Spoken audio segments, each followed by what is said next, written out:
जब हम हनुमान का नाम लेते हैं तो सबसे पहले दिमाग में क्या आता है? ताकत, है ना?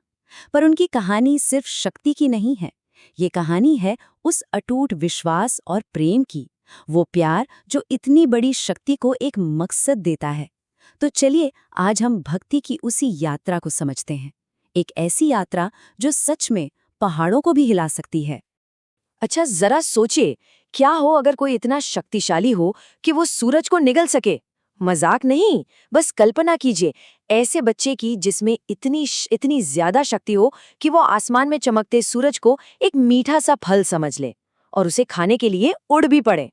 जी हाँ, यहीं से शुरू होती है हनुमान की असाधारण भक्ति से भरी कहानी। ये कहानी असल में इस बात का सबूत है कि भक्ति में मतलब सच्चे प्यार और विश्वास में कितनी ताकत होती है। एक ऐसा प्यार जो इतना जबरदस्त हो कि वो सचमुच पहाड़ हिला दे। ये कोई मुहावरा नहीं है, लिटरली। ये कहानी है नामुमकिन को मुमकिन बनाने की। तो हनुमान की कहानी की शुरुआत होती है एक श्राप और एक आशीर्वाद से। उनकी माँ अंजना असल में एक अप्सरा थी, लेकिन उन्हें एक श्राप मिला जिसकी वजह से उन्हें पृथ्वी पर एक वानरी के रूप में जन्म लेना पड़ा। पर कहते हैं ना, कभी-कभी एक श्राप भी सबसे बड़े आशीर्वाद का रास्ता बन जाता है। अब बचपन की बात करें तो हनुमान जी जितने शक्तिशाली थे उतने ही शरारती भी। बहुत चंचल, बहुत नटखट। उनकी शरारतें इतनी बढ़ गईं कि वो ध्यान में बैठे ऋषि मुनियों की तपस्या तक भंग कर देते थे। और बस इसी वजह से उनकी जिंदगी में एक बहुत बड़ा मोड़ आया। अब जाहिर है ऋषि मुनि उनकी शरारतों से परेशान हो गए और उन्होंने उन्हें एक श्राप दे दिया। श्राप ये था कि तुम अपनी सारी शक्तियां भूल जाओगे। सोचिए, अपनी ही ताकत का अंदाजा न होना। उन्हें अपनी वो सारी अविश्वसनीय शक्तियां तब तक याद नहीं आ सकती थी जब तक कोई और उन्हें याद न दिलाए। तो अब हुआ ये कि अपनी शक्तियों को भूलकर हनुमान कह सकते हैं एक मकसद के बिना जिंदगी जी रहे थे। लेकिन फिर वो घड़ी आई, वो पल आया जिसने सब कुछ बदल दिया। जब जंगल में भटकते हुए राम और लक्ष्मण से उनकी पहली मुलाकात हुई। उन्होंने एक ब्राह्मण का वेश बनाया और उन दो राजकुमारों के पास पहुंचे जो अपनी पत्नी को ढूंढ रहे थे। और बस इसी एक मुलाकात ने सब कुछ बदल दिया। हनुमान की जिंदगी को एक दिशा मिल गई। उनका जो मकसद के बिना जीवन था, अब उसका सिर्फ एक ही लक्ष्य था, प्रभु श्री राम की सेवा। ये सिर्फ एक मीटिंग नहीं थी, ये भक्ति की शुरुआत थी। तो अब कहानी में आता है एक बड़ा मोड़। हनुमान के सामने एक विशाल समुद्र है और उसे पार करने की चुनौती। लेकिन ये सिर्फ एक फिजिकल जर्नी नहीं थी समंदर पार करने की। नहीं, ये एक अंदर की यात्रा थी, अपनी भूली हुई शक्तियों को फिर से जगाने की, खुद को फिर से पहचानने की। और यही है भक्ति, एक ऐसा गहरा, इमोशनल और अटूट विश्वास, एक ऐसा समर्पण जो किसी भी मुश्किल को पार कर सकता है।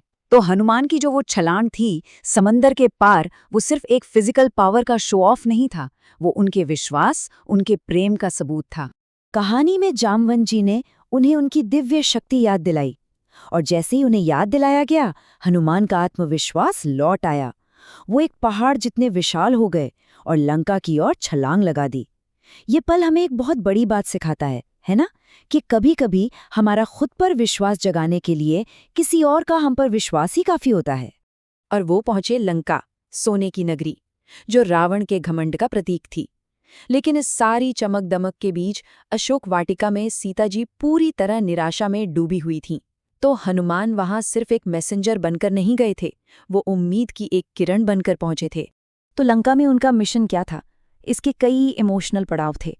पहला, सीता जी को ढूंढना, फिर उन्हें राम का संदेश देकर हिम्मत देना, उम्मीद देना, और आखिर में जब जरूरत पड़ी तो अधर्म के खिलाफ अपना गुस्सा, अपनी शक्ति दिखाना। जब उन्होंने सीता जी से कहा, "वह शीघ्र ही आपको छुड़ाने आएंगे", तो ये सिर्फ कुछ शब्द नहीं थे, ये एक वादा था। सोचिए, उस गहरी निराशा में डूबी सीता जी के लिए ये शब्द उम्मीद की एक लौ जैसे होंगे। ये विश्वास कि नहीं, उन्हें भूला नहीं गया है, वो अकेली नहीं है। देखिए कितना बड़ा फर्क था। एक तरफ था रावण का घमंड जो कह रहा था, राम को भूल जाओ, मुझे स्वीकार करो। और दूसरी तरफ था हनुमान का संदेश, राम कभी नहीं भूलते, वो तुम्हारे लिए आ रहे हैं। ये अंधेरे और उजाले के बीच का फर्क था, नाउम्मीद और उम्मीद के बीच का। अब कहानी अपने सबसे इमोशनल मोड़ पर आती है। युद्ध के मैदान में एक बहुत ही मुश्किल पल आता है। लक्ष्मण जी का जीवन दांव पर है और उन्हें बचाने के लिए सूरज निकलने से पहले कुछ करना होगा। समय बहुत ही कम है। तो गिरे हुए लक्ष्मण को बचाने के लिए हनुमान को एक दूर के पहाड़ से एक खास जड़ी बूटी लानी थी, और वो भी सूरज निकलने से पहले। सारी की सारी उम्मीदें अब सिर्फ हनुमान पर थीं। ये समय के खिलाफ एक दौड़ थी जिसमें लक्ष्मण जी की जान दांव पर लगी थी। लेकिन हुआ ये कि वो उस जड़ी बूटी को पहचान नहीं पाए। अब क्या करते? तो उन्होंने एक पल भी बर्बाद नहीं किया। वो जड़ी बूटी नहीं लाए, वो पूरा का पूरा पहाड़ ही उठा लाए।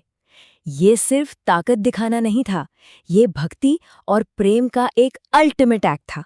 जब कुछ समझ ना आए तो नामुमकिन कर दो।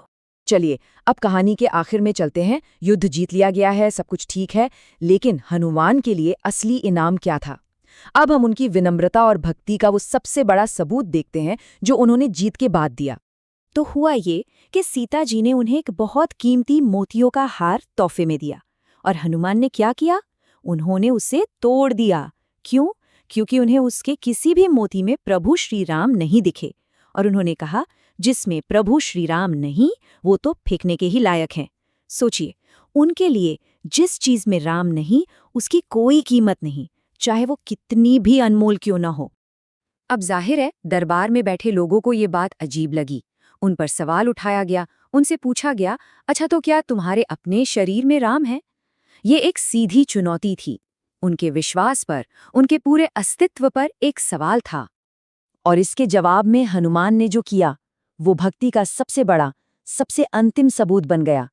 उन्होंने अपनी छाती फाड़ी और सबके सामने दिखा दिया कि उनके दिल में, उनके हृदय में खुद राम और सीता रहते हैं। ये साबित करता है कि उनका प्यार कोई दिखावा नहीं था, वो उनके होने का, उनके वजूद का ही केंद्र था। तो ये कहानी हमें एक सवाल के साथ छोड़ जाती है। आज की इस दुनिया में जहाँ शायद देवता और राक्षस उस रूप में नहीं है, भक्ति का क्या मतलब है? ये जो निस्वार्थ सेवा, अटूट विश्वास का आइडिया है, ये हमारी अपनी जिंदगी में, हमारे रिश्तों में हमें कैसे रास्ता दिखा सकता है? इस पर सोचिएगा जरूर।